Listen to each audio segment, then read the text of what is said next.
আজ আমরা অষ্টম শ্রেণীর একটি সংস্কৃতের প্রশ্নপত্র আলোচনা করব।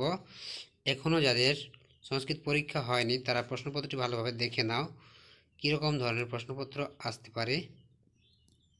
তো এটি একটি স্কুলের প্রশ্নপত্র, দেখে নাও। ক্লাস 8-এ সংস্কৃতির প্রশ্নপত্র দেখে নাও। একের দাগে নিচের প্রশ্নগুলি পূর্ণ বাক্যে উত্তর দাও। 1 গুণ 10 = 10 নাম্বার। দেখো, সারদা দেবীর জন্ম কোথায়, কোথায় জন্মগ্রহণ করেন, দেখে নাও প্রশ্নগুলো সবগুলো ভালোভাবে।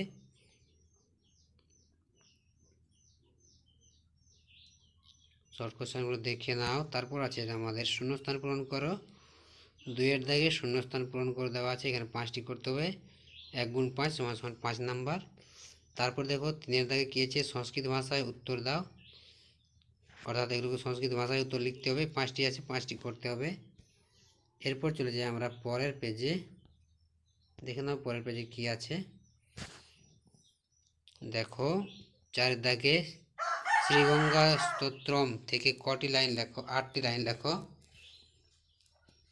তারপর আছে বাংলা অর্থ লেখো। এগুলোর বাংলায় অর্থ লিখতে হবে। নরপতি পুত্র, এগুলোর বাংলা অর্থ কী, এখানে 5 নাম্বার আছে। তারপর 6 থেকে বাংলায় অনুবাদ করে দেখো, 3টি আছে। 3 গুণ 2 = 3 গুণে 6 নাম্বার আছে।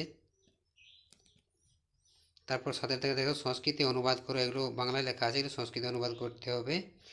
তারপর 8-এ আছে ধাতুরূপ, ভূ ধাতুর লট লিট এর মাধ্যমে মধ্যম পুরুষের দ্বিবচন। তারপর হচ্ছে গম ধাতুর লিট উত্তম পুরুষের বহুবচন। এগুলো কিন্তু পড়বে, পরীক্ষায় আসার সম্ভাবনা আছে, এগুলো ভালোভাবে প্র্যাকটিস করবে।